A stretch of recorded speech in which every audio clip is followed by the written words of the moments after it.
बिस्मिल्लाहिर्रहमानिर्रहीम। अस्सलाम वालेकुम नाज़रीन, आप यूट्यूब चैनल देख रहे हैं। मैं इमरान ख़ान हूँ। इमरान ख़ान साहब की हालत कितनी ख़राब है इसके बारे में सलमान सफदर साहब ने अदालत में आज स्टेटमेंट दिया। इमरान ख़ान की बहनें भी वहाँ पे मौजूद थीं। उन्होंने कहा जी जो मुझे इमरान ख़ान ने बताया मैं एज़ इट इज़ आपको बता देता हूँ कि जैसे उन्होंने कहा उन्हीं अल्फाज में बयान कर देता हूँ। अब ये सलमान सफदर साहब जो है ये प्रोफेशनल वकील हैं। इन्होंने फ़ीस भी ली है इमरान ख़ान साहब के मुकदमात लड़ने के लिए और ये प्रोफेशनल वकील के तौर पे अपनी ड्यूटी कर रहे हैं। गैर सियासी आदमी है तो इनका कोई सियासत से ऐसा कोई ताल्लुक़ भी नहीं है। तो इन्होंने अदालत में जो बताया, इन्होंने कहा इमरान ख़ान ने जो कहा वो ये है कि उन्हें और उनकी अहलिया को 22-22 घंटे तक कैद तन्हाई में रखा जाता है, हमें सलाम का जवाब तक नहीं दिया जाता, मेरी एक आंख से अब मैं नहीं देख पा रहा और डॉक्टर्स उसको नाकाबिले इलाज करार दे चुके हैं। ये है जनाब इमरान ख़ान साहब की हालत। पाकिस्तान का सबसे मकबूल लीडर, पाकिस्तान का सबसे मकबूल शख्स, पाकिस्तान का एक शानदार आदमी जिसको पूरी दुनिया में लोग जानते हैं। और पाकिस्तान में अगर कोई एक आदमी जिसके बारे में आप ये कहें कि पूरी दुनिया में उसकी पहचान है और पाकिस्तान की पहचान की एक बड़ी वजह वो ख़ुद आदमी बना, तो वो इमरान ख़ान है। ये सच है और हमें सच मानना पड़ेगा। आज नहीं मानेंगे तो आपको कल मानना पड़ेगा।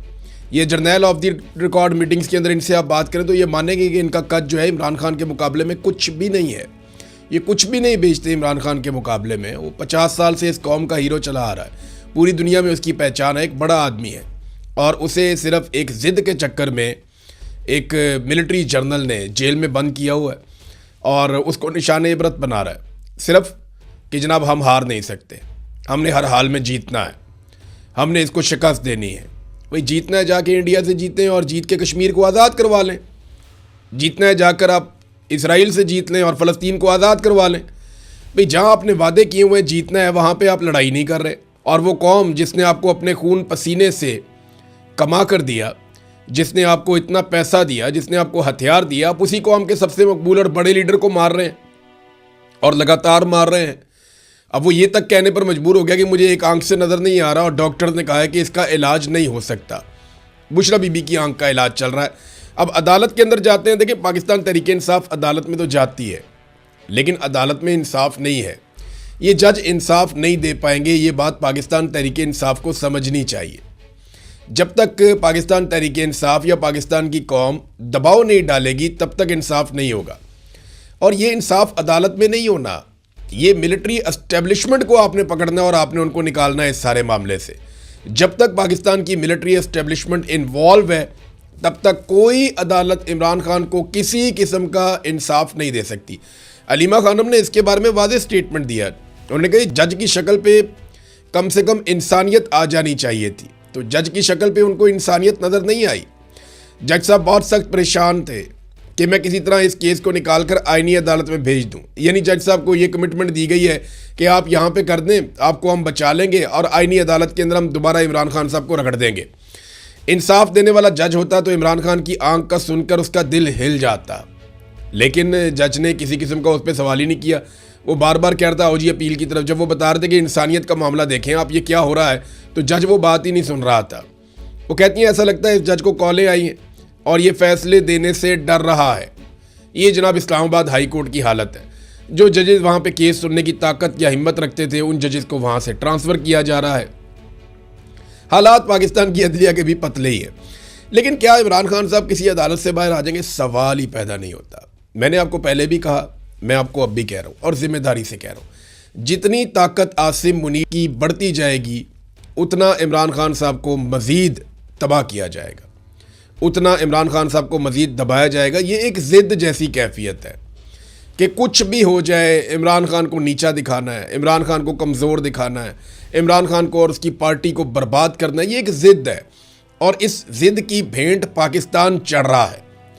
इस ज़िद के चक्कर में पाकिस्तान की अदलिया को बर्बाद कर दिया, इस ज़िद के चक्कर में पाकिस्तान की सोसाइटी को बर्बाद कर दिया, इस ज़िद के चक्कर में पाकिस्तान की मईशत को तबाह बर्बाद कर दिया, पाकिस्तान में अमन व अमान को भेंट चढ़ा दिया इस ज़िद के आगे। और इस ज़िद की वजह से आज पाकिस्तान जहां खड़ा है हम सब देख रहे हैं। मिसाल के तौर पे ये हमाद अदर साहब ने एक ट्वीट किया है, तो एक छोटा सा ट्वीट लेकिन इसके अंदर बहुत सारा कुछ उन्होंने लिख दिया। उन्होंने कहा जी अगले पिछले आप चंद महीनों की हुकूमत की तवानाई के शोबे में गलतियों का अंदाज़ा लगाएं और उनको गिना जाए तो बड़ी अजीबोगरीब फहरिस्त बनती है, लंबी फहरिस्त। ईंधन की कीमतें वक्त से पहले बढ़ाकर इन्होंने ऑयल कंपनियों को 87 अरब रुपए का फ़ायदा दिया। डीजल की गलत कीमतें मुकर्रर करके रिफाइनरियों को इजाफी मुनाफा पहुंचाया अरबों रुपए का। LNG कार्गो मनसूख किए, फिर मजबूरी में महंगे स्पॉट कार्गो खरीदे, इसके अंदर भी अरबों का नुकसान किया। बद इंतज़ामी की वजह से अप्रैल के पहले हिस्से में शहरों में 12-12 घंटे की लोड शेडिंग की गई। नए गैस कनेक्शन इन्होंने देना शुरू कर दिए, जबकि मौजूदा सार्फिन की 10% ज़रूरत भी ये पूरी नहीं कर पा रहे। सोलर तवानाई के खिलाफ अजीबोगरीब किस्म की पॉलिसियाँ बना दी, फिर अवामी दबाव आ गया इनके ऊपर। सर्कुलर डेथ कम होने का इन्होंने दावा किया जनाब कि हमने जो IPPs का पैसा दे दिया है, जो हमने सर्कुलर डेथ है वो हमने अदा कर दिया है। वो आपकी कैपेसिटी पेमेंट्स होती है ना। मैं आपको फिर याद दिलाऊं कि नवाज शरीफ ने और आसिफ अली जरदारी ने कुछ ऐसे मुआहदे किए IPPs ला कर, इस पर मैंने पूरी वीडियो करनी है, लेकिन सादा बात आपको बताऊं कि IPPs के ऐसे मुआहदे किए जिनके तहत अगर ये प्रोजेक्ट्स या ये IPPs 1 यूनिट बिजली भी ना बनाए तो भी इनको पैसे उतने ही मिलेंगे जितनी इनकी बिजली बनाने की कैपेसिटी है। तो हम 1 यूनिट बिजली इस्तेमाल करते हैं तो 3 यूनिट बिजली के हम पैसे देते हैं। अब सर्कुलर डेथ कम होने के दावे किए, मगर अपने ही अदादोशुमार जो सरकारी अदादोशुमार हैं वो इसके मुख्तलिफ हैं। ये हुक्मरानी नहीं है बल्कि एक महंगा तमाशा लगाया हुआ है मुल्क में, जिसे पूरी कौम देखने पर मजबूर है। तमाशा पाकिस्तान की मिलिट्री एस्टेब्लिशमेंट ने लगाया हुआ और जिद है जनाब कि इमरान खान की जिद में अब इन्होंने जजों को ट्रांसफ़र भी करना शुरू कर दिया है।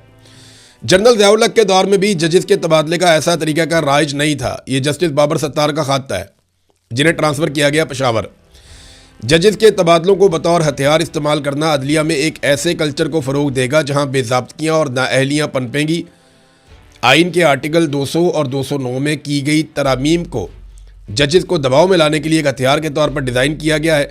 अब जजेस को दीगर मकामात पर तबादले की धमकियाँ दी जाएंगी और वो तबादला कबूल ना करें तो उन्हें सज़ाओं का सामना करना पड़ सकता है। जनरल ज़िया-उल हक के दौर में भी जजेस के तबादले का ऐसा निज़ाम राइज नहीं था, यानी डिक्टेटर ने भी वो पाकिस्तान के साथ नहीं किया जो पाकिस्तान की मौजूदा मिलिट्री एस्टेब्लिशमेंट ने पाकिस्तान के साथ कर दिया है। ये हो रहा है। अब कौम के पास हल क्या है? यानी क्या अदालत की तरफ देखना है? कोई फ़ायदा नहीं, जजेस सारे कंप्रोमाइज़ हैं। क्या पार्लिमान की तरफ देखना है? कोई फ़ायदा नहीं, पार्लिमान रबर स्टैंप है, वहाँ पे अपने फॉर्म 47 के अंदर लाकर बंदे बिठाए हुए हैं। क्या मीडिया की तरफ देखना है? मीडिया पूरी तरह से कंट्रोल है, बात ही नहीं कर सकता। जो बात करता है उसके साथ क्या होता है आपने देख लिया। अभी हाल ही में फ़खरुर रहमान साहब को भी उठा लिया गया। एक कंपेन चलाते हैं, फिर बंदे के साथ क्या करते हैं, मुतीउल्लाह जान उनका प्रोग्राम बंद करवा दिया, यानी उनसे उनकी नौकरी छीन ली सिर्फ आवाज़ उठाने की वजह से। तो ये पाकिस्तान में एक न्यू नॉर्मल है। मीडिया से भी आप तवक्को नहीं कर सकते, पार्लिमान से भी नहीं कर सकते, अदलिया से भी नहीं कर सकते, तो फिर आप किससे तवक्को करेंगे? फिर आपको अपने बाजू पे भरोसा करना पड़ेगा। अवाम को याद रखिए, अवाम को ये लगता है ये सिर्फ इमरान खान का मामला है।